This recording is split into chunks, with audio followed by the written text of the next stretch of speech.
తల్లి తల్లి 42 ఏళ్ల వయసు వరకు మా ఇయ్యంకుడికి పెళ్ళి అవ్వకపోతే 42 ఏళ్ళకి ఆమెను చేసుకుని సెటిల్ అయ్యాడు ఈయన. బికాజ్ ఈయనకేం లేదు అంటే పొలాలు గిలాలు ఉన్నా ఆ రోజుల్లో పంటల గింటలు లేవు కదా, వర్షాధారం ఆధారమైన డబ్బు వచ్చే లేవు, వనరులు లేవు. ఆమె main pillar of the family. ఆమెను ఏమనాలి నేను? కామెంట్ చేయనా? మా అభిప్రాయాలని నా చెల్లె ఉద్ది, నాతో విరోధమైనా గౌతమి నాతో విరోధపడినా ఆమె మహాసాధ్యం అని చెప్తా. నా ఆవిడ లంజని చెప్పుద్ది, చెప్పుకోనిండి, అది నాకు తప్పు కాదు. కానీ నేను ఈ వయసులో గౌతమి మా కోళ్ళ గారు ఏదైనా మాట్లాడచ్చు, ఎందుకంటే వయసులో చిన్న ఆమె. రేపు నలుగురిలో కూర్చున్నప్పుడు నేను కూడా మాట్లాడితే చిన్నపిల్ల మాట్లాడిందా తెలియక నీ 65 ఏళ్ళు వచ్చినాయి, నీ బుద్ధి ఏమైందని అడుగుతాను నన్ను. అలాంటి స్టేజ్లో టీవీల దగ్గరికి వచ్చి ఉందని చెప్పి నేను ఎదురు కామెంట్లు పెడితే అంతవరకు సమంజసం.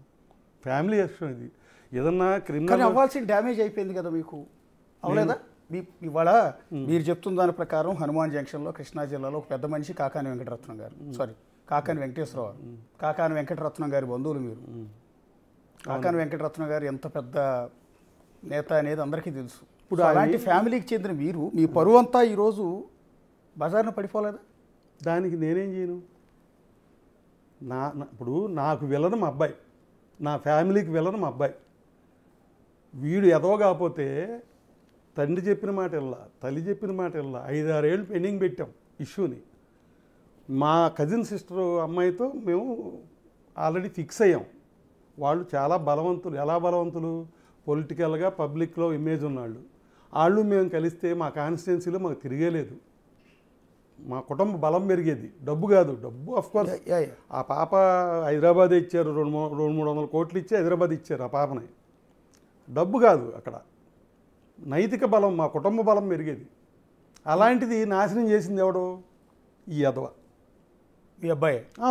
ఎందుకు అని మీరు ఆ అమ్మాయి సంబంధం చూస్తే చేసుకోలేదా? మరి ఫిక్స్ అయిన దాన్ని సూసైడ్ కమిట్ అవుతానని కమిట్ అయ్యి మత్తు బిళ్ళలు మింగితే ఏలూరులో హాస్పిటల్లో పెట్టి తీసుకొచ్చాం. తీసుకొస్తే ఏంట్రా బాబు అంటే, నేను ఈ అమ్మాయిని తప్ప జీవితంలో ఇంకొక అమ్మాయి జోలికి వెళ్ళను, మోసం చేయను, నాకు ఆ అమ్మాయి కావాలి.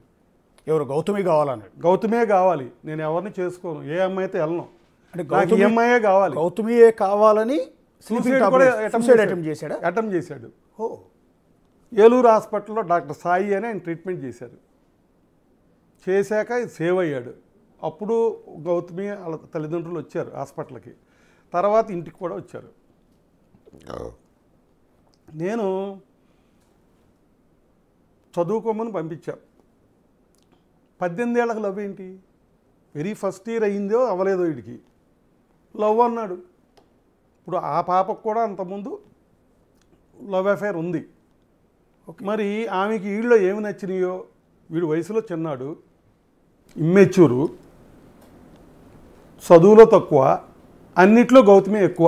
ఆస్తిపాస్తుల సంగతి పక్కన పెట్టేయండి, వాళ్ళిద్దరు పర్సనల్ అట్రాక్షన్ కావాల్సిన కారణాలు చెప్పుకోవాల్సి వస్తే అన్ని రకాలుగా ఇటు తరిగేగా.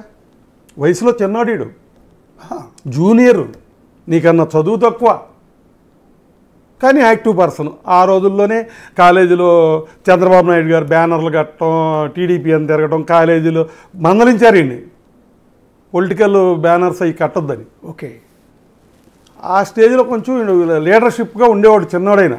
ఓకే, అలా మరి వీళ్ళిద్దరి మధ్యన జరిగిన దాంట్లో వాళ్ళ పెద్దల ప్రమోషను లేదు, మా పాత్ర లేదు. ఆ కుటుంబానికి ఏం తెలియదు వీళ్ళు లవ్ చేసుకున్నట్టు, మా కుటుంబానికి తెలియదు. లవ్ చేసుకున్నారు అన్నారు, తెలిసింది. వీళ్ళిద్దరూ కలిసి మా చుట్టాలింటికి వెళ్ళి అక్కడ పట్టుబడ్డారు. వాళ్ళు అబ్జెక్ట్ చేశారు, ఒక గదిలో వీళ్ళు ఉండి చేయటం. మా కంప్లైంట్ చేశారు. అప్పుడు మాకు తెలిసింది. ఏంటని అడిగితే కరెక్టే, ఆ అమ్మాయిలో మన ఇష్టపడుతున్నాను, ఆ అమ్మాయిని అదేంట్రా నేను చదువుకోమని పంపించాం, చదువు అవని, చదువు లేకుండా చదువు పూర్తి చేయకుండా లవ్ ఏంటి అని ఇన్ని కోపడ్డాం. సరే చదువు పూర్తి చేశారు. మళ్ళీ ప్రపోజల్ తీసుకొస్తే నేను దాన్ని పోస్ట్పోన్ చేయడానికి ఏం చేయాలో అర్థం కాక, అయ్యా నీకన్నా 6 ఏళ్ళు పెద్దది అక్క, అక్క పెళ్ళి అయ్యాక నీ పెళ్లి చేస్తామని మా అయ్యంకుడు గారికి కూడా అదే చెప్పాం. మాకు ఆడపిల్ల ఉందండి, మీకులాగానే మాకు ఆడపిల్ల ఉంది, మా ఆడపిల్ల కూడా ఆడపిల్లే కదా, ఆ పాప పెళ్ళి పెద్దది కాబట్టి ఆ పాప పెళ్ళి అయ్యాక ఇది చేద్దాం అన్న. అలా ఏదో పోస్ట్పోన్ చేసుకుంటూ వస్తే వీళ్ళు ఏమన్నా గ్యాప్ వస్తుంది. అసలు ఇది అట్రాక్షనా, లవ్వా, లేకపోతే ఏంటి వీళ్ళ మధ్యలో ఉందో మాకు తెలియదు కదా. మరి ఆ అమ్మాయి ఈ అమ్మాయి మరి ఈయన ఎందుకు ఇష్టపడింది అనేది కూడా నాకు తెలియదు కదా. ఏమండి, మళ్ళీ వాయిదా వేసాం. వీడు సినిమాటోగ్రఫీ ట్రైనింగ్కి వెళ్ళాడు, ఆ అమ్మాయి MBA చదివింది, ఖాళీగా ఉండకుండా ఇద్దరు ఏదో చదువుకున్నారు. ఆ గ్యాప్లో మళ్ళీ ప్రపోజల్ వచ్చింది అయ్యాక.